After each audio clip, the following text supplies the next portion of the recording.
প্রাথমিকে নিয়োগ মামলার দুর্নীতির তদন্তের দিকে নজর রাখবো। প্রাথমিকে 2014 টেট পুরো বাতিলের হুঁশিয়ারি দিলেন মাননীয় বিচারপতি রাজাশেখর মান্থা। প্রাথমিক টেটে প্রায় 59,500 চাকরি বাতিলের হুঁশিয়ারি দিল আজ হাইকোর্ট। 2014 টেট থেকে 2016, 2020 সালের নিয়োগ প্রক্রিয়া আসল ওএমআর শনাক্ত করতে না পারলে নিয়োগ প্রক্রিয়া বাতিল করতে বাধ্য হবে আদালত। নিয়োগ দুর্নীতি মামলায় প্রাথমিক শিক্ষা পর্ষদকে জানিয়ে দিল হাইকোর্ট। এই মুহূর্তের বড় খবরের দিকে নজর রেখেছি আমরা। প্রাথমিকে 2014 টেট পুরোপুরি বাতিলের হুঁশিয়ারি দিলেন আজ মাননীয় বিচারপতি রাজাশেখর মান্থা। প্রাথমিকের টেটে প্রায় 59,500 চাকরি বাতিলের হুঁশিয়ারি দেওয়া হয়েছে হাইকোর্টের তরফ থেকে। 2014 টেট থেকে 2016, 2020 সালে নিয়োগ প্রক্রিয়া আসল ওএমআর শনাক্ত করতে না পারলে নিয়োগ প্রক্রিয়া বাতিল করতে বাধ্য হবে আদালত। নিয়োগ দুর্নীতি মামলায় প্রাথমিক শিক্ষা পর্ষদকে জানিয়ে দিল হাইকোর্ট। ওএমআর শিটের আসল ডেটা খুঁজে বের করতে হবে সিবিআইকে। ডিজিটাল ফুটপ্রিন্ট কোথায়, সিবিআইকে খুঁজে বের করার নির্দেশ হাইকোর্টের। কোথায় কিভাবে দুর্নীতি, মঙ্গলবারের মধ্যে রিপোর্ট তলব হাইকোর্টের। এবং এপ্রিলের শেষ সোমবার প্রাথমিকে নিয়োগ দুর্নীতি মামলার শুনানি। ভূপতিনগরের 21 জন বিজেপি নেতাকর্মীর বিরুদ্ধে দায়ের হওয়া মামলার তদন্ত করতে পারবেন না থানার ওসি। অন্তর্বর্তী নির্দেশ জারি করে জানালো কলকাতা হাইকোর্ট। বাকি মামলাগুলির তদন্ত চালু থাকলেও আদালতের অনুমতি ছাড়া চূড়ান্ত রিপোর্ট নয় নির্দেশ আদালতের। এই বিষয় নিয়ে বিস্তারিত জানবো, কথা বলে নেব। আমাদের সঙ্গে রয়েছেন প্রতিনিধি সৌভিক মজুমদার। সৌভিক, আদালত আজকে কি নির্দেশ দিয়েছে? কলকাতা হাইকোর্টের আজকের নির্দেশে বলা হয়েছে ভূপতিনগর থানার ওসি তিনি এই 21 জন বিজেপি কর্মীর বিরুদ্ধে এখনো পর্যন্ত যে 40টি মামলা আছে তার তদন্ত করতে পারবেন না।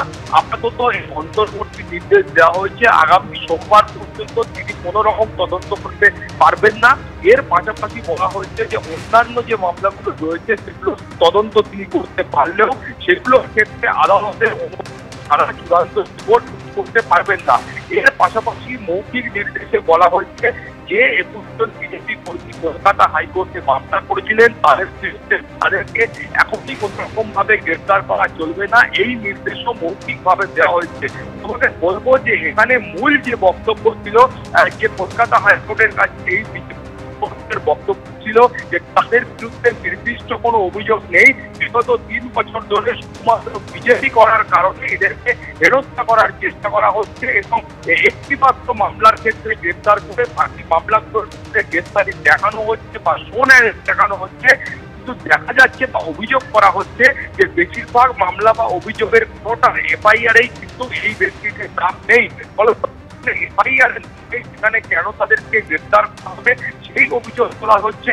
এর পাশাপাশি তুমি জানো যে এখানে যে অভিযোগগুলো 40টি অভিযোগ আছে সেই অভিযোগের মধ্যে একাধিক অভিযোগে বিস্ফোরণের ঘটনার উল্লেখ রয়েছে। ফলত যেখানে যেখানে এই বিস্ফোরকের উল্লেখ রয়েছে বা বিস্ফোরণ ঘটানো হয়েছে বলে উল্লেখ রয়েছে সেগুলির ক্ষেত্রে কেন্দ্রীয় স্বরাষ্ট্র মন্ত্রককে অবগত করা হয়েছিল কিনা সেই তরফেও কিন্তু রিপোর্ট দিয়ে পাঠানো হয়েছে। সরকারকে রিপোর্ট দিয়ে বলতে পুলিশকে যে এই 40টি মামলার ক্ষেত্রে যেখানে যেখানে বিস্ফোরণের অভিযোগ রয়েছে সেখানে রাজ্য সরকারের তরফ থেকে কেন্দ্রীয় স্বরাষ্ট্র মন্ত্রককে অবগত করেছিলেন কিনা।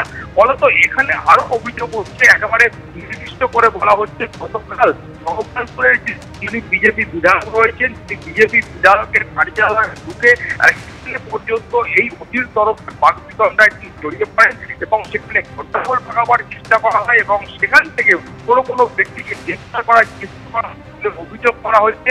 এবং তার পাশাপাশি যেটা বলা হয়েছে যে এই ওসি তিনি অতি সক্রিয়ভাবে কাজ করছেন এবং সেখানে বলা হয়েছে যে কলকাতা হাইকোর্টের তরফে মৌখিকভাবে নির্দেশ থাকলেও ওসি কিন্তু সেই নির্দেশকে মান্যতা দিচ্ছেন না। তুমি জানো যে গতকাল কলকাতা হাইকোর্টে এই ওসির তরফ থেকে রিপোর্ট পেশ করা হয় এবং সেই রিপোর্টে তিনি কিন্তু বলেছিলেন যে এই যারা বিজেপি নেতাকর্মী রয়েছে এদেরকে রক্ষা কবচ দিলে তারা আসন্ন যে লোকসভা নির্বাচন রয়েছে সেই নির্বাচনী প্রক্রিয়াকে তারা করার চেষ্টা। একদমই সৌভিক, তুমি আমাদের সঙ্গে থাকো।